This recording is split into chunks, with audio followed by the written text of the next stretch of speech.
Hello and welcome to the first full moon walkthrough. I am your host, Cawnawyn. I'm here to take you under the moonlight for the full moon in Scorpio. We're going to dive into the chart. I'm going to teach you a little astrology and just sort of show you the basics on how to read a full moon chart, or any chart for that matter. And we'll talk about what the forecast looks like and hopefully send you on your way with some useful insight for this full moon. So thank you for joining me today. I wanted to provide an opportunity to not only deliver a forecast, but also to give some instruction on how to read a chart, because the best way to learn astrology is to look at charts. So this is definitely geared toward beginners.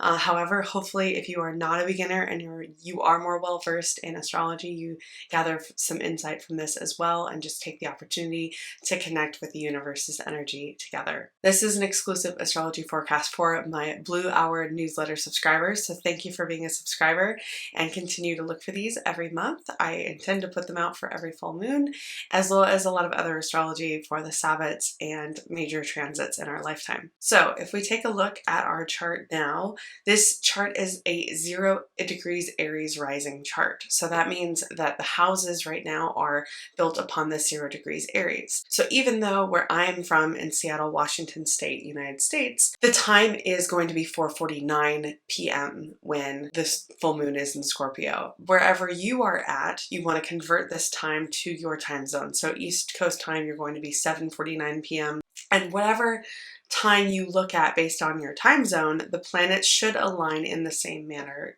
according to these degrees. So the moon should be at 4 degrees of Scorpio, 17 minutes, with the sun at 4 degrees Taurus, 17 minutes. I'm not going to be talking about houses today, and this just eliminates one of the components of the chart and makes it a little easier to read.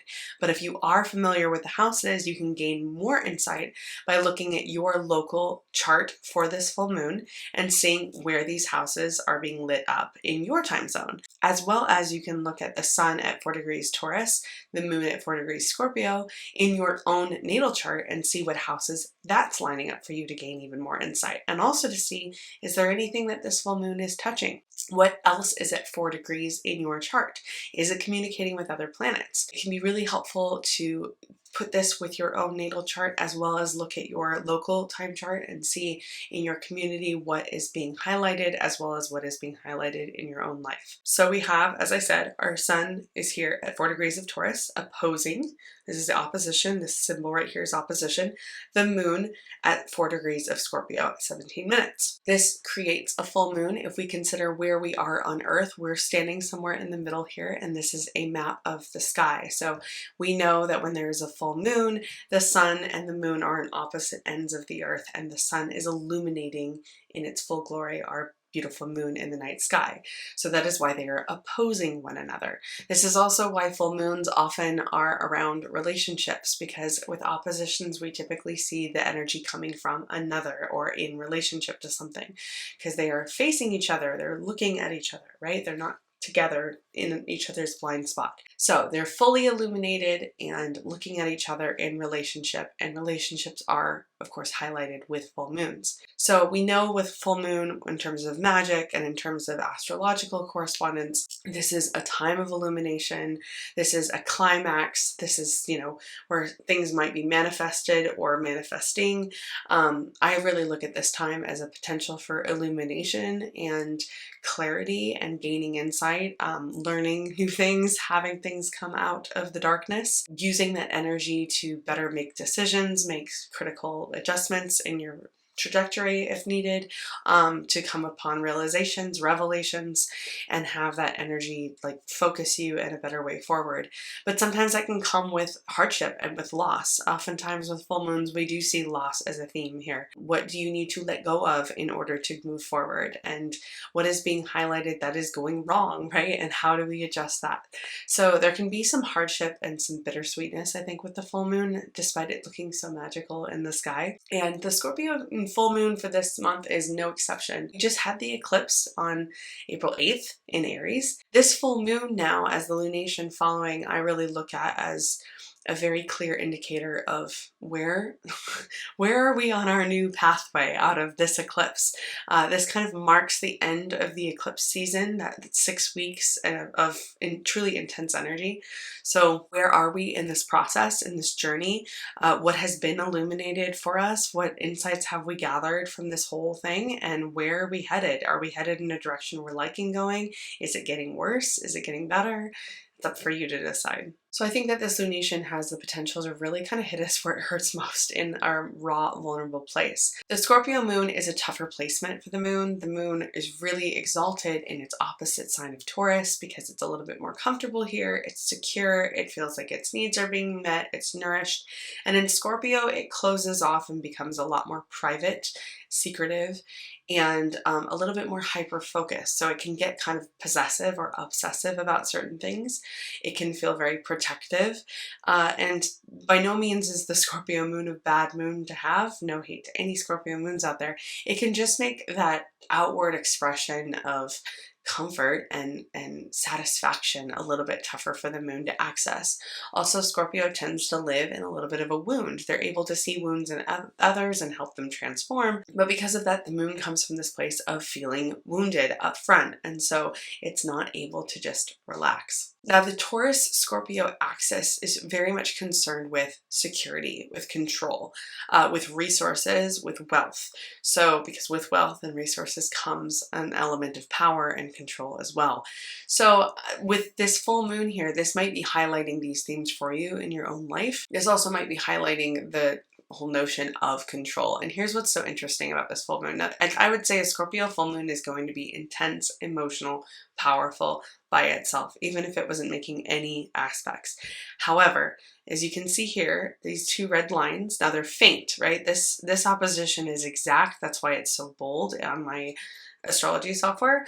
These square lines, they are not as thick as this because we have a 4-degree sun, a 4-degree moon, and they have already passed the 2-degree mark that is interacting here. But within 2 degrees, I would certainly consider this full moon to be in square aspect to Pluto. Pluto, the planet primarily concerned with power and control, empowerment, absolute and total power. What have I been talking about on my forecast for months now is this Pluto moving into Aquarius, this very transformational new era that we've all reached and we're just planting the seeds of now. So you have this moon illuminating our relationship to our power, to our control, to our security, our finances, our wealth, and it's in this very tense aspect with Pluto. This configuration you see here with 2 squares and then these 2 planets are in opposition, this is what we call a T-square, if you've heard of that before. And what it's built on is this opposition, which in and of itself is a polarizing energy, and then you have the square energy, which is a tense movement energy. Squares are built off of the energy of Mars, so they are promoting action. And sometimes that action can feel very uncomfortable, like you're being prodded a little bit. So we have the moon being prodded by Pluto, we have the sun being prodded by Pluto, and instead of support of one another, they're standing in opposition. So we have this instigator here of Pluto in Aquarius. Now, I should mention that Pluto is virtually at a standstill right now. It is incredibly slow because it will be retrograde in just a week or so. This will be on May 2nd. It will go retrograde, which means it is extremely potent and powerful. So while it's barely moving, it's now challenging the sun, our collective soul in Taurus, and saying, do you feel like you are in control here? Do you feel like you are in a place that you are feeling secure and peaceful? And a lot of change is occurring with this new era, with this new transformation that I'm bringing in. I'm going to be highlighting a lot of issues that we as a collective need to start solving. We as a community need to start banding together as humanity together and working on to improve our quality of life. So yes, while you may feel, souls in Taurus, comfortable with where you're at, are you actually feeling comfortable? Do you see this world around you changing? Are you being motivated to change with this? Are there certain things that are going to suddenly become old news in the past? They're going to slip away and fade away, and then suddenly your foundation is no longer beneath you and you don't know how to continue forward because everything that you were assuming was going to always be there is no longer there. And then also instigating this moon. Are you feeling insecure in your contribution that you are making to this larger future? Are these larger constructs of power, whether that be the government or your boss or AI, or these like larger, things that are happening in the future that kind of feel looming and dooming upon us? How is that making your heart feel? And are you feeling like, you could be a target of something that comes down the road? Are you feeling vulnerable right now? What kind of protections or boundaries are you needing to put up? So this, I think, can feel very, again, vulnerable, in the sense that our vulnerabilities are being illuminated here. And then we've also just managed to get through this eclipse, which likely resulted in some form of a loss, or having to let go something. So we've already had to let go, and now this full moon may be illuminating what else needs to go. And that can feel very difficult. So please have some grace with yourself around this full moon. The Scorpio full moon in particular can be really emotionally charged. So if things have been a little crazy lately, if emotions have been driven high, if people have been more prone to acting out or feeling threatened, just remember that this is also a phase of the moon and things will pass. But this square from Pluto is really not just antagonizing people on like a collective large level, right? In our neighborhood, in our community, in our world, on social media, you're likely seeing it, but also within just our own homes, right? And within our own hearts. So it can add a lot of tension to an already tense aspect. I don't want to be all doom and gloom here, right? I do see a couple promising things. We have this really lovely Mars sextile that just happened. This is the Jupiter conjunct Uranus in Taurus that we had over the last week, which likely also resulted in some pretty intense transits for you during the week. I know I certainly felt that. Things breaking up, blowing up, emotions running high, things not particularly working. We also have this Mercury that's still in retrograde right now.